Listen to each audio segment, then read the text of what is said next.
There are certain cases which attract huge media attention. Madeleine McCann, Nicola Bulley and Jay Slater. Many of you will have watched some of the coverage that I have in relation to Jay Slater and indeed the video that I put up yesterday. In this video, we're going to look at Mark Williams Thomas again. I've already done a deep dive into him a few months ago, but not surprisingly, he's really showing himself up again in regards to the Jay Slater case. Jay Slater was a 19-year-old boy from the north of England whose body was found in the ravine in Tenerife just under a year ago after he was reported missing while on holiday at a music festival with his friends. Not to miss out on an opportunity to potentially get paid, although he never admits to it, Mark was right there in the thick of it, doing what he calls an investigation. And he held his own press conference in the street 10 days into the search, announcing exclusive bits of information he'd found out and that he was working with the family. That's a phrase he likes to use a lot, using the fact that he used to be in the police. Many people call him a detective, although he actually works in the entertainment industry. He became the main source of information and was given access to Jay's friends. There was another journalist from This Morning called Adeley. She was flown out there to retrace his steps as he apparently walked up a mountain, and she did an interview with one of his friends, Brad, and spoke to a local witness who lived next door to the Airbnb he was apparently staying at, who saw him leaving and told him there was a bus coming at 10 a.m. And the reason why this story had become so big so quickly was Jay Slater's friend Lucy Maylor had gone onto social media and started a GoFundMe in order to raise money for his friends and family to fly out and stay and pay for people to come out and help with the search. Because just like in the Nicola Bulley case, they were not happy with the police efforts. And one person who did that was a guy who had a channel called Down the Rapids, and his name was Paul, and she spoke to him as well. They came across an experienced climber and vlogger, Paul Arnott, who has been out here for 5 days off his own back searching for Jay, and he's not too hopeful given the terrain, the likelihood of finding him alive. It's not a nice thing to think of, but if he was in this environment and it wasn't something else that happened, then yeah, the likelihood of him still being alive in this area, slim. It's really funny that, just like with the Nicola Bulley case, This Morning and Mark Williams Thomas love to push this narrative that internet theories hinder real investigations and that people on social media should stay out of it and leave it to the professionals, ignoring that it was the interest on Facebook and TikTok that made the story get so big in the first place, and that's how it ends up on the news, and encouraged volunteers to come out and help search, which is what Debbie, Jay's mum, wanted. Just please, just anybody who can help, just look for him. It's a massive area up there, massive. It's over 48 hours now since he was last had any contact with anybody. And that GoFundMe has raised nearly £73,000. And what Isla didn't mention is Paul Arnott, or Down the Rapids, who she says is there off his own back, is a live streamer. He's a content creator. That's how he makes a living, from donations, and he has his own GoFundMe. And he was making content every day about this search for Jay Slater. Even when he got off the plane, he's live at the airport saying, "The police and the security at the airport don't know about the search. I'm on my own." Debbie Slater put out a statement on the GoFundMe saying she was using part of the funds to support the volunteers working hard and that they were currently looking after him. And there was another guy, Callum Fahim, we're not sure whether he was getting money from her or not. But the point is, from the start, this was a moneymaker. And so Mark Williams Thomas likes to be the gatekeeper of information on these kind of stories. That's why he puts out these videos acting like he's speaking on behalf of other people. But he's very quick to call out other people for spreading misinformation without telling us what he means. And he put out this video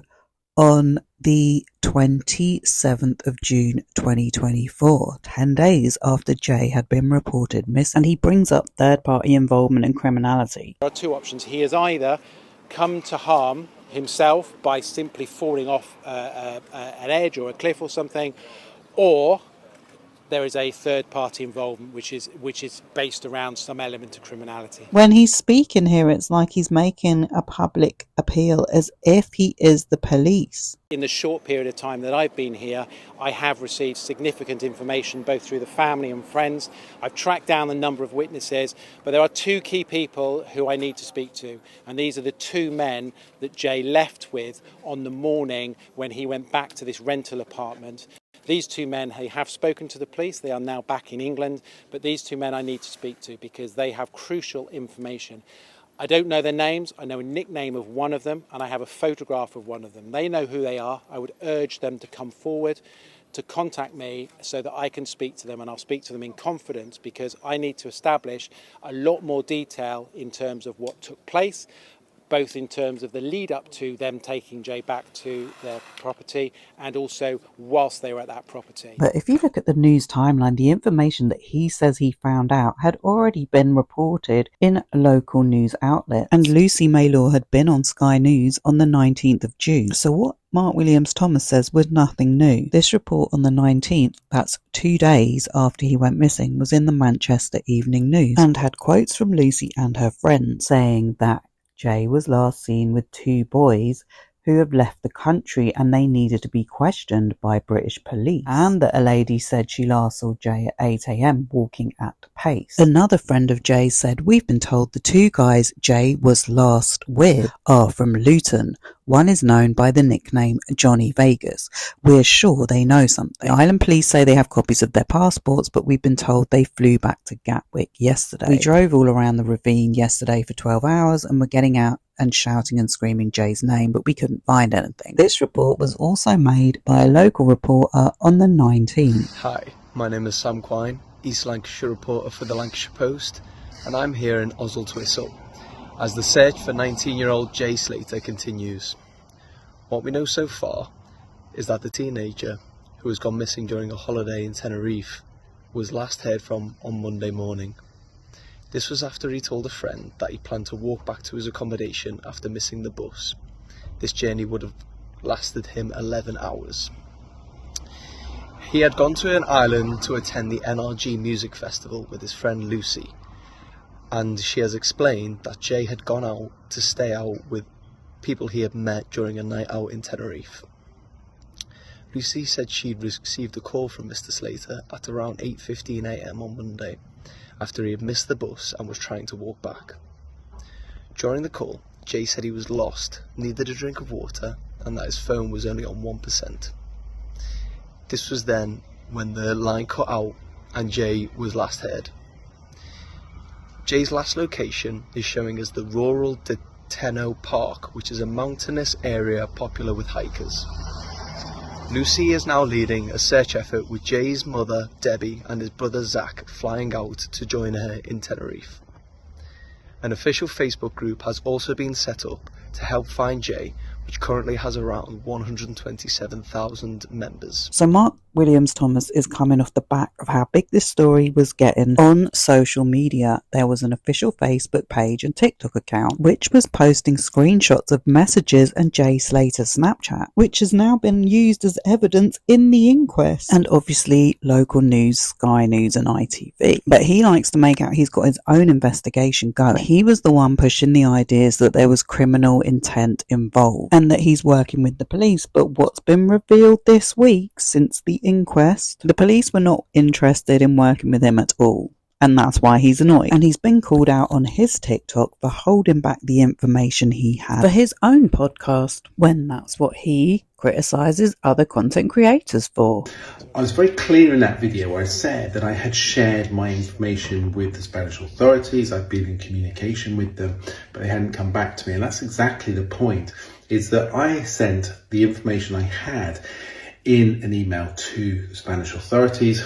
I told them I wasn't able to share with them the audio recording at this point because I needed to explain to them how I had obtained it, and also I was very conscious that it was highly sensitive and I didn't want it just being shared all around. They've never come back to me, and that is the point in relation to this, is that I have been really open, and all of my investigation, it's about working with the authorities. It's more difficult when it's abroad because Spain and France and Portugal, they have this situation where they really don't like working with the public to get information. They think they always know the answers. But isn't that exactly what you say, Mark? The British police are very different.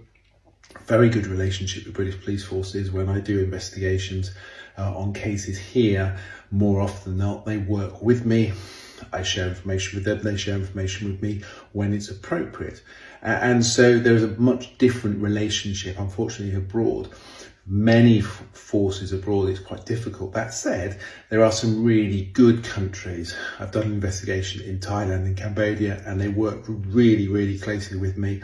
Being an ex-detective, shared a lot of information that enabled us, in one case where we were able to track down some child traffickers and we got them arrested.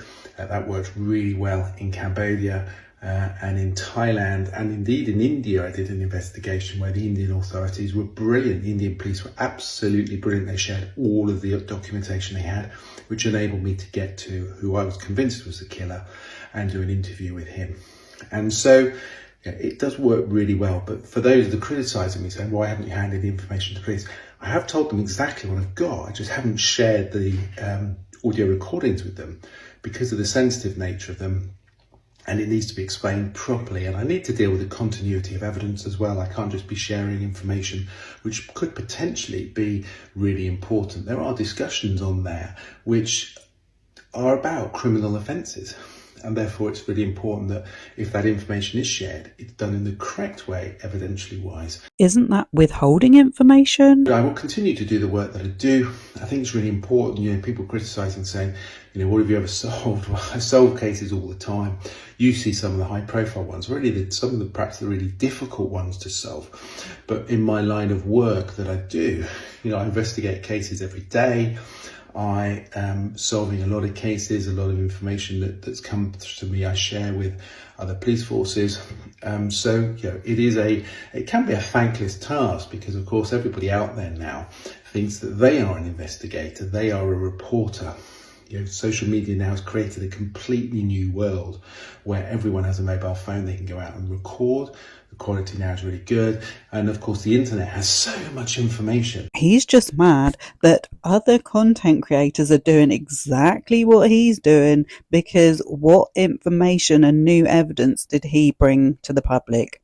Oh wait, content creators like myself have got time to look information and documents up. They don't believe everything they hear. That's the whole reason why they look into it. And so what Mark did was record a conversation he had with Ayab Qasim, aka Johnny Vegas, the guy who had taken Jay Slater to his Airbnb in the mountains, who literally other people had contacted on social media. He was the one promoting Ayab's version of his story, and then Ayab Qasim went on to do his own live. And the problem with his story is it just didn't make sense why Jay Slater went back to his house, and it still doesn't.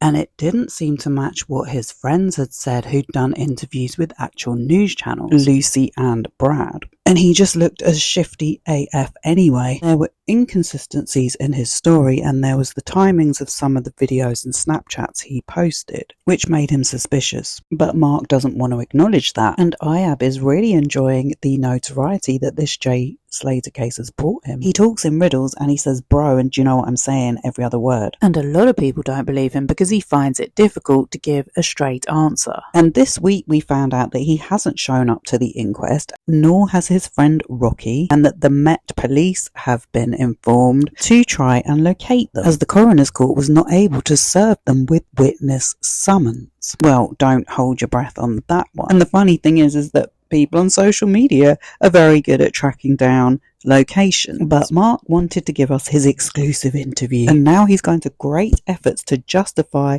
why what he does is so much better than everyone else that makes content and goes on podcasts. No, I ain't getting no money from it all actually, mate. Do you know what I mean?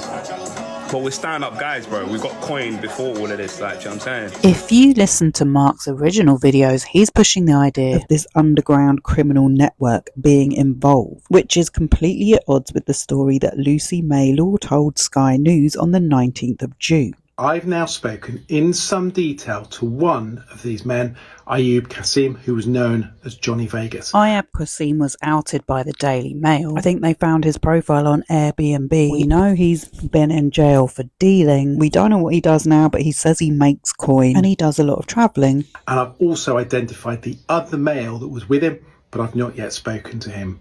Ayub has provided me with his account of what he says happened on that morning, Monday the 17th of June. He says he was on the strip, Jay wanted to carry on partying, and he said he had nowhere to stay, so he said he could come back to his. They say in the car they played music and chatted before stopping to get a drink at a cafe at a shop just prior to entering the mountains. He says he was driving, his friend was in the passenger seat, and Jay was in the back.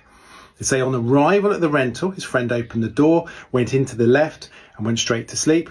Jay walked in behind, followed by him, and when gone inside, they went upstairs, and Ayub then said to Jay, sofa's yours, here's a towel, here's a blanket, have a shower if you want. Jay asked for a cigarette, and Ayub said, I've got some Camel cigarettes, and put one on the side. Jay then asked for a phone charger, and he said, go into my friend's room, he's asleep, take his charger, and you can put your phone on charge. There was no charging point by the sofa. Ayub says he then goes to sleep, and he's woken by a buzzer. Ayub says he comes down the stairs. Jay says to him, what's that annoying noise, which was the doorbell.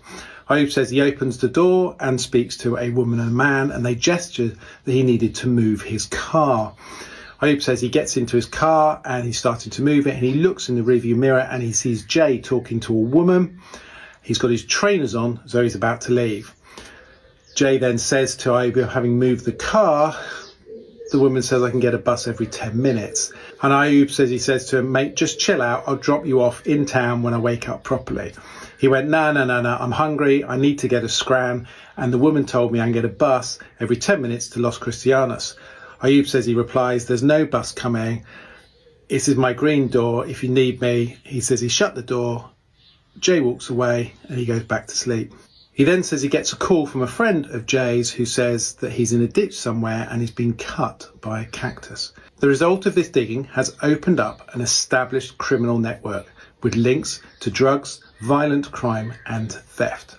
You will appreciate that at this stage I cannot expand any further on what we now know. However, at this stage I'm unable to say if this network has anything to do with Jay's disappearance, but remain open-minded as we continue to investigate. Someone will put a piece of information out there, someone else reads it, and it becomes fact for them. I'd gone home from the NRG festival a little bit earlier than everybody else because I was tired. So I'd gone home alone back to my apartment, and then I woke up to a phone call at like 8:30 in the morning, around 8:30, from Jay saying that he'd gone up to the mountains, that his phone was on 1%, so it was like about to die. He didn't know where he was. He needed a drink. That he'd cut all his leg on like a cactus, and that he had no idea where we were. So I said to him, like, if you're ever going to listen to anything I'm going to say, like, you need to listen now. You need to go back to wherever you've just come from before your phone dies, and I'll come and pick you up from there. Like, you need to go back there. He said to me, I can't go back there. I don't know where it is. So I just said, send me like a location. So he sent over a screenshot of his last location. So I went straight. The first thing I did when the phone had cut off was I rang the police. So I'd rang 911 and spoken to the people there, and they told me that they'd sent a helicopter out. But later on, I'd spoken to somebody who lived up in the mountains, and they'd said they hadn't heard any helicopters, which obviously if there was a helicopter out, they definitely would have heard it. So I think they just totally fobbed me off with that. I don't even think they did. So after like half an hour, I'd had no updates. So I rang back and I said, has the helicopter had any sightings of him? Has anybody seen him? Like, I'm really, really worried. they'd said no, they'd not seen anything, but they were like out looking for him. So I thought, right, I'm not getting anywhere with this phone call. Like, every time I'd ring the police, like, they just kept ending the phone on me, like they were just so unbothered by the full situation. So I thought, right, I need to get a taxi as soon as possible down to the police station and speak to them in person. So I got a taxi down to the closest police station. I was literally there within the hour of the phone call. So I'd gone in, I said, I really need to report somebody missing. But I said, it's not like they're just missing around here, like he's missing in a very like abandoned place. There's nothing up there, it's just mountains. She gave me a piece of paper that said that I needed to go online, fill in a form, and then within 48 hours I'd receive a code, and I'd bring the code back to the police station, and then I could file a report. I said, within 48 hours, like, it could be fatal. I said, this needs reporting like now. So we'd come up, there was literally no sign of him anywhere. Like, we drove around all day. There was literally nothing, no sign of him. I went into a restaurant that was halfway up on the viewpoint. And is that where you are now, Lucy? You're staying at the coast, but you're now up in the mountains where you think Jay was. I've literally not slept at all since I've got that phone call at 8 o'clock. So much inaccurate information. And don't forget, so many people sit at home and think they know the answer. I haven't been in a position where I've spoken to friends, family, been to the scene, and obviously have an experienced background in policing. No, they're sat at home and they think they know the answer because they've read something online or they've got an opinion in their head. Everyone's entitled to opinion. I think it's really important people engage. If people didn't engage, he'd literally be talking to himself right now. And involve themselves, but you've also got to be very sensible about this, because actually, when you're sat at home and you've got no experience and you're literally just reading stuff online and that's created your opinion. It is an opinion, it's not an evidentially based opinion, which is of course what I do when I go to the scene, and I do that.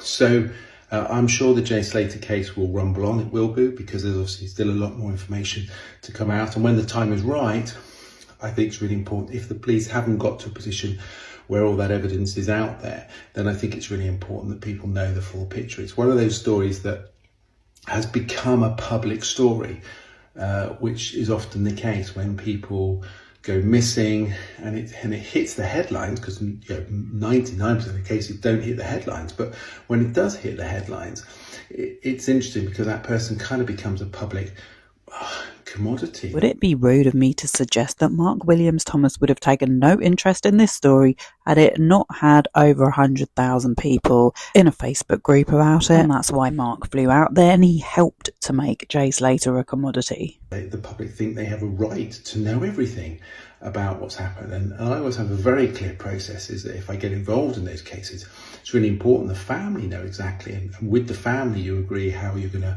work the way through that, and with the authorities how you're going to work your way through that.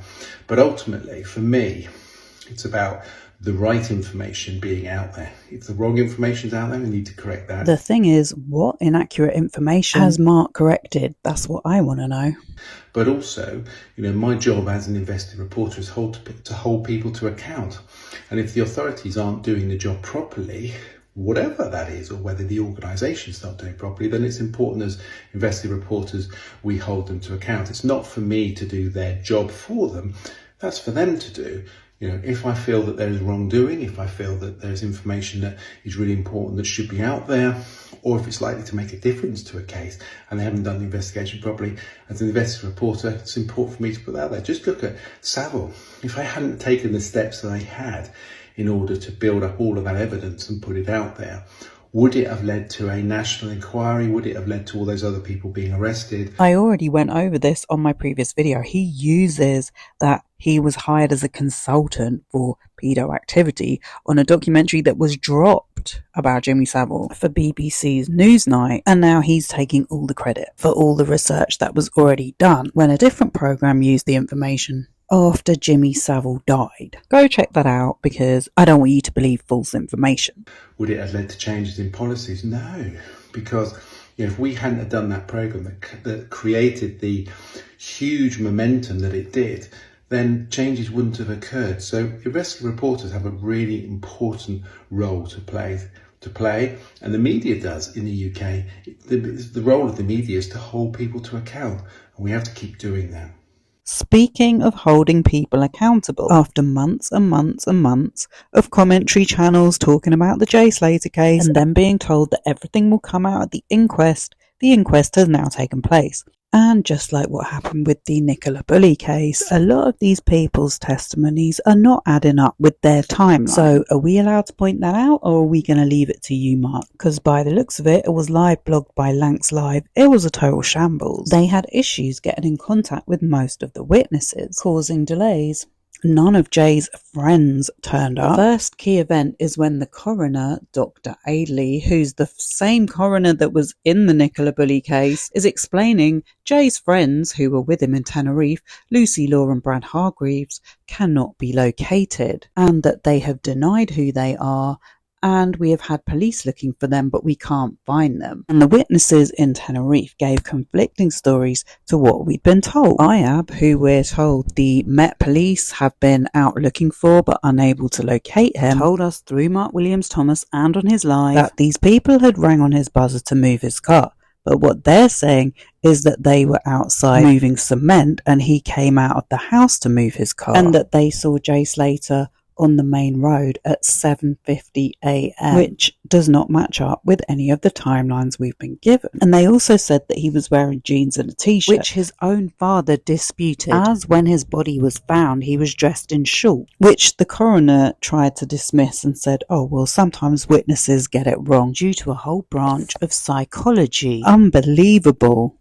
They also said he was carrying a half-litre bottle of Coca-Cola. When Lucy first spoke to reporters, she said that around 8:15 he called her to say he needed a drink. Doesn't make sense, but she's not there either. The coroners apparently went round to her house and she was on holiday in Tenerife and didn't know about the inquest. She organised the search in Tenerife. She made the GoFundMe. She went on national TV for her friend, and now she doesn't know when his inquest is. It's very odd. But we're also told that Bradley Hargreaves, who didn't turn up either, said that around 7:30 a.m. on the day he disappeared, Jay video called him. That's 20 minutes before the Tenerife witnesses saw him in the road. So the timings are all messed up here. When Brad gave his interview to This Morning, which was 10 days after he went missing, he did say he'd had a video call with him, but he definitely said he was off the main road then, because he could hear the sound of the rocks underneath him. But what was weird is if he was on a FaceTime call with him, would he not have been able to see what was in the background?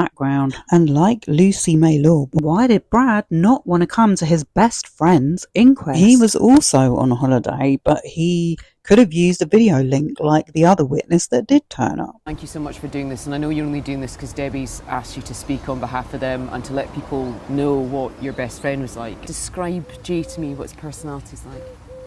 We did the festival for 3 days. We do one day festival. I'd be tired, rough in the morning. He's waking up fresh to go and do it all again. It's just everything we've done like that, he's just been, I don't know, I can't explain him, he's just different. He's excited, he's got a zest for life, he wants to go and enjoy every moment to the fullest. Yeah, he does, and he does that. He did that anyway. So you were actually on the phone to him that morning, he video called you. Tell me what he was saying to you. He was on the phone and he goes, I'm not walking down all around that road. And he's gone over a little bit, like a little, not a big drop, just a little tiny little drop, and he's going down there. He goes, I'll ring you back, because I think someone else was ringing him. Not according to the phone records they read out at the inquest. And you probably, if thinking like me, you would have went back up and started walking around the path again. He wouldn't have gone all that way down there. So you said that you could see his feet and he was actually sort of sliding down the hill, like you could hear the rocks. Yeah, that's how I knew he went off the road, because you could hear, like, when you walk on gravel or whatever it is, you can, you know what I mean, it's storms. Were you concerned at that point? Not at the time, no, because we were both like laughing about it. He said, "Look where I am." Like, I was just come out of a festival myself, because he didn't seem concerned on the phone until we knew how far away we were. Yeah. I said, "Put your location on." He said, a 50-minute drive or a 14-hour walk. I don't know if it's accurate or not. Yeah. So I said to him, "Well, it's only a 50-minute drive. Get a taxi." And what do you hope might be the outcome? And he comes home. We also find out that there's a documentary being made about the coroner, Dr. James Adeley, and the cases he investigates. And would you believe he's retiring next week? Warren Slater, that's Jay's dad, is being interviewed for them, so that should be interesting. And they had extra security guards stationed. I don't think too many people knew this inquest was on, but whatever. We also hear that the cause of death was a head injury, as was reported by the Spanish authorities, and that a CT scan showed there was a severe fracture of the head. He most likely died instantly, falling headfirst into a ravine. We also hear from the Dutch rescue team that it would have been impossible for him to be carried to the location he was found. DCI Rachel Higson, who did a digital media investigation, said there was no data recorded after 8:49 a.m. on June 17, and that between 7:59 and 8:49, Jay's phone recorded a lot of steps and inclines, and they said it would have taken him over 3.5 hours to get to the location he was found. From the Airbnb, the last place where he posted Snapchat videos.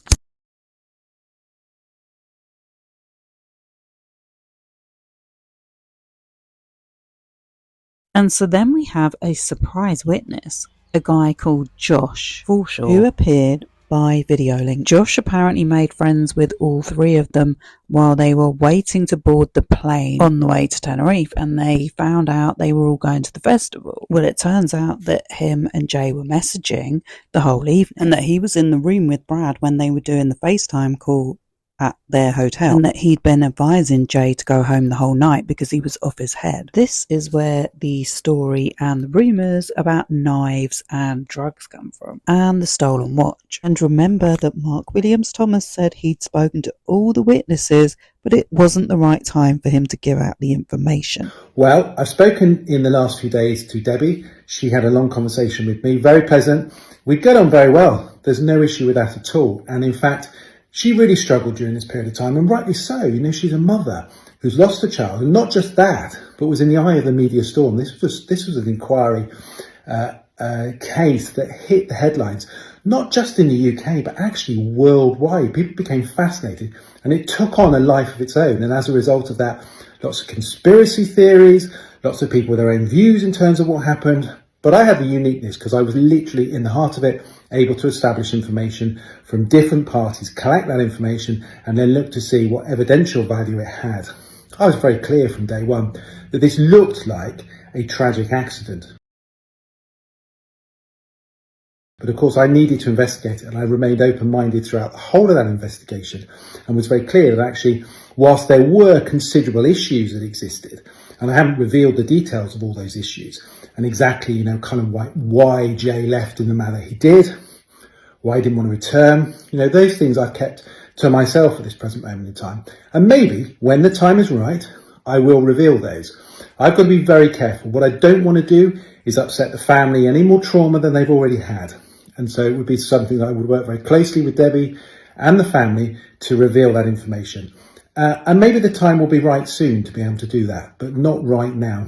This is what Josh revealed at the inquest. Jay had drunk 10 to 15 vodka shots that night. I don't know how he knows that exact amount, but he said he also asked him to break half an X bill for him and Brad. I think it's fairly obvious from seeing any footage of them in the club that these people are on substances, but this is one thing none of them want to talk about. Toxicology reporters also confirmed he had ketamine, ecstasy and cocaine in his system and traces of alcohol, but it's not clear when he took them. The body was very badly decomposed when it was found. We also heard that Jay's bank card was declined for 2 payments at 9:10 p.m. the night before. There had been rumours that he had a drug snare. We hadn't heard about this before, and we don't know any more about the transactions, other than one was for €320 and one was for €160. That's a lot of drugs if it was for that. It makes sense of the WhatsApp message that was sent to Debbie that someone posted, which said he'd built up a debt in the festival with someone called Hodge, who he was buying coke from. Then Josh is saying that at 2:39 a.m, when he's at the festival, he sent him a text saying, "They've got a marker on me." Again, this is very open to interpretation and no further explanation has been given. Josh said, he replied, "You need to get home, lad, you're off your barnet." It does imply he was feeling a little bit paranoid. Then there's a Snapchat posted between 5 and 5:52 a.m.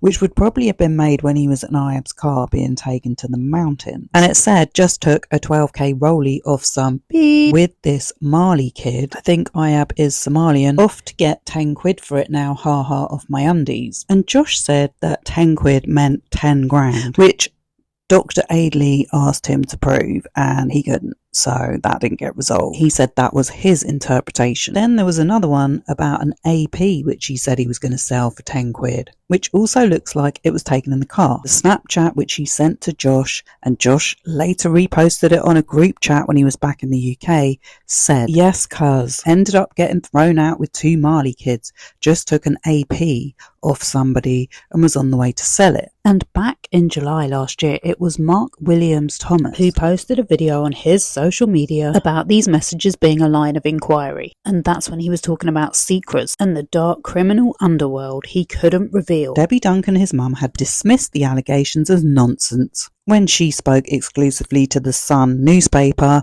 she said her son would never have been involved in anything like that. And Mark Williams Thomas wanted us to think that Ayab Kassim had something to do with it. But Ayab was asked about this on the Central Club podcast, and he said he never saw a watch, but Mark Williams Thomas has allowed this rumour to perpetuate. So just maybe you could clear this up. What was the talk of the watch? The watch, because there was a snap. You know what? Everyone says all of this watch and whatnot, yeah? Like me personally, I didn't see him with no watch. Do you know what I'm saying?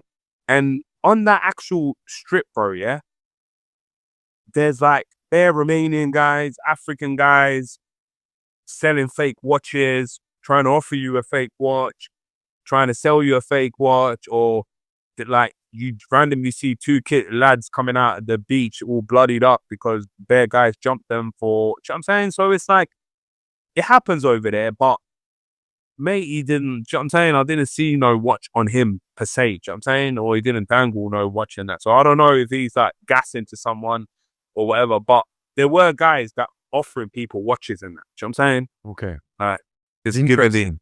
Yeah. Do you know what I mean, bro? Like, so you got to remember, because all these people say that. So we're like, who's to complain in them? Who's lost their watch? Where is this person? Or, you know what I'm saying? Because someone would have been like, oh, at that time, I lost this type of watch, and that's the same type of watch. And I'm not talking just the name by name, color, serial. You know what I'm saying, bro? There's a lot of things that go to. So, I mean, people just like, do you know what I mean? Maybe he's boasting to one of his brethren and that, or because his mum, I read an interview where his mum was on like, said, oh, he posted that in a group chat or something, and then everyone was like, what you on about? You know what I'm saying? This is just my opinion, but I think Mark Williams Thomas wanted people to think that Ayab Kassim had something to do with the stolen watch. Has anyone seen a video of Mark Williams Thomas saying, yep, there was no reports of any watch stolen? We've been unable to validate this in terms of a reported theft. However, friends of Jay said he would not make this up, and the watch was subject of later conversation between the friends. Well, we have yet to see this later conversation between friends, but it doesn't sound like Mark wants to let that theory go. But maybe if he did owe money, maybe he was trying to make it look like he was going to pay him back or something, but there's obviously no watch. And then there was the other rumour about Jay having knives and not feeling safe, which Ayab also addresses on this podcast, and it seems like he's telling us that Mark Williams Thomas used a bit of deception because, like he does in all his videos, he said he was working with the family. So he rang my auntie saying, if I don't come forward, he's going to start digging about and that. And I did bring him and I said, look, mate, like, you know what I'm saying? It's this kind of activity why Mark Williams Thomas had to leave the police. Chill out, you know what I'm saying? And I kind of did. And he said to me, look, I'm doing this for the family. So because he said he's doing it for the family, I've spoken to him under those reasons, under those pretenses, you know what I'm saying? And I thought, if it's going to make easier things for them, then why I spoke to him, you know what I'm saying? And it's like, I'm not going to withhold information, you know what I'm saying, from him. Like, what? Bro, like, innit? Like, comments are actually mad.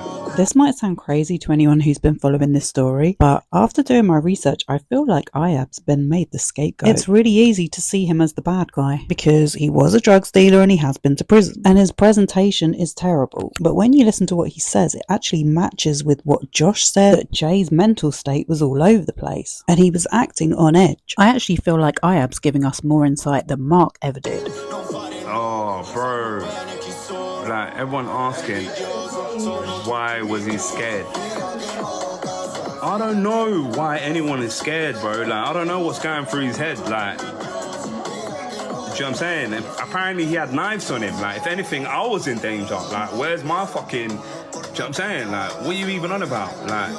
When you went downstairs, you said, "Oh, I laughed because I knew he was shitting." What made you feel that? Was it just the way he was acting? Did he come across? And no, like, what made me feel that is because if someone buzzes the door, you stand up and open the door. You know what I'm saying? Maybe out of respect, he might be thinking, it ain't my gaff. I ain't just opening the door. That could be a different thing. Do you know what I'm saying? But did you that kind of movement? That's what I kind of gathered in it. Did you feel like he was on edge for some reason with you, or? Nah, because I mean, obviously from like conversations, like from that investigating guy and all of that, and he told me like he had a knife on him and that, and that did kind of make me think, why you got a knife on you? Like, do you know what I mean? And from speaking to my friend, he messaged him as well during the night and went, "Oh, are these lads sweet?" and that. You know what I'm saying? So he's obviously going through something in his own head. I don't know through experience if he's had a mad situation with people, or like obviously there's things that have come out, something about like thingy with some other guy from his area and something he got arrested for prior. But I'm not going to go into that because none of my business. And who are me, you to talk about? Look how we started the thing. You know what I'm saying? We met each other in because of crime. Do you know what I'm saying? The amount of times he says, "Do you know what I'm saying?" The inquest has been dramatically put on hold.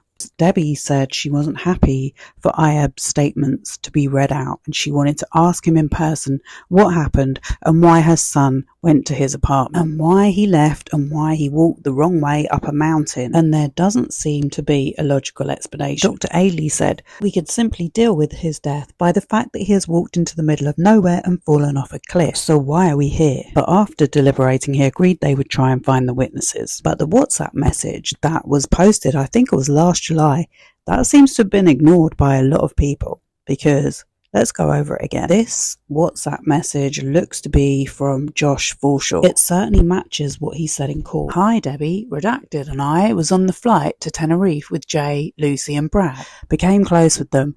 We started meeting them each night at the festival, and then on Saturday night my mate Redacted and Jay tried to get gear. But Jay said he literally had no money left. On Sunday night, Monday morning, me and my mate Redacted went to Brad's hotel at 5 to 7 in the morning to chill. And on the way, me, Redacted and Brad contacted Jay to let him know we were coming. And he mentioned he was going to try and come back to Brad and meet us there. And then we received a FaceTime call from Jay on Brad's phone as he left, and he'd left with 2 small kitchen knives as he didn't feel safe because he'd previously mentioned to us in a Snapchat message that he'd robbed an Alderman's Piguet watch and said he was going to sell it from £10,000. We believe this is to pay off a drug debt, as he said on Saturday night he had no money. Someone Jay was with at the festival seemed to have a big bag of coke each night, and Jay didn't have any money for this coke, so he'd built up a debt with someone called Hodge. And Hodge has been getting his gear off, and we can't see the rest of the message. It sounds like a really random and extraordinary message on its own, but in the context of the evidence provided at the inquest, it's making a lot more sense about Jay's mental state and how he was obviously getting into debt and mixing a lot of substances up, which is going to mess with your head as well. That doesn't mean a whole bunch of people are going to drive up a mountain looking for you. And there's been some crazy theories floating about from people that have no understanding. I think the lifestyle that was going on here is a lot more normal than people want to make out. When I say normal, I mean thousands of people that were off their faces at a festival. And is Brandon Hodgson, who was on the witness list, the person referred to as Hodge?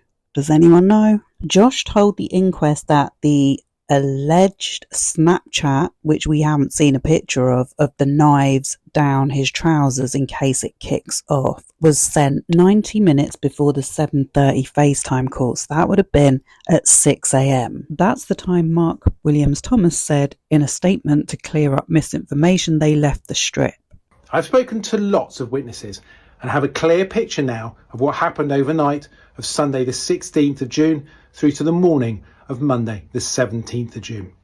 I'm now in a position to release some of that detail. I'm doing so given the massive interest in this case, mainly to provide some clarity and to clear up the total inaccuracies and misreporting of information which is neither helpful to the police, my investigation, nor, crucially, to the family. We know that shortly before 6 a.m. on Monday the 17th of June, Jay left the area of Veronica Strip, Las Americas in a Seat Leon hire car with two males casually known to him. All three males, including Jay, then travelled north via the main motorway, the TF1, to go to the two males' holiday rental Casa Abu Latina in Masca, which was about an hour's drive away. En route, Jay posted a Snapchat saying that he'd taken a £12,000 Rolex from a person. Well, we now know that the Snapchat of the stolen watch was sent between 5:03am and 5:52am. That was taken in the car, and that was before the time he said they left. So he's got his timings wrong. I've largely remained silent to date with our investigation, not giving any interviews, but have felt the need to make a statement now to clear up facts, which I've advised the family I would be doing. Mark Williams Thomas does not remain silent when he can make money out of a story. In every video he says the same thing. He knows better than everyone else, and he's working with the family, and he's thinking of the family. I don't think Jay Slater's family were too impressed. He had the same information as everyone else. He was pushing conspiracies. His facts turned out to be wrong, and he was hoping to make money by doing a documentary. And that is just what content creators do. And I knew everyone doing Jay Slater commentary would turn on each other, because that is just what happened with Nicola Bulley. And now with this inquest, the evidence is there. I know it's a shambles because the timings are all wrong, but the digital data and messages on the phone, the drugs in his system, and the fact that he couldn't have been taken to where he was found is indisputable. So if anyone's still making content, you know they don't care about justice.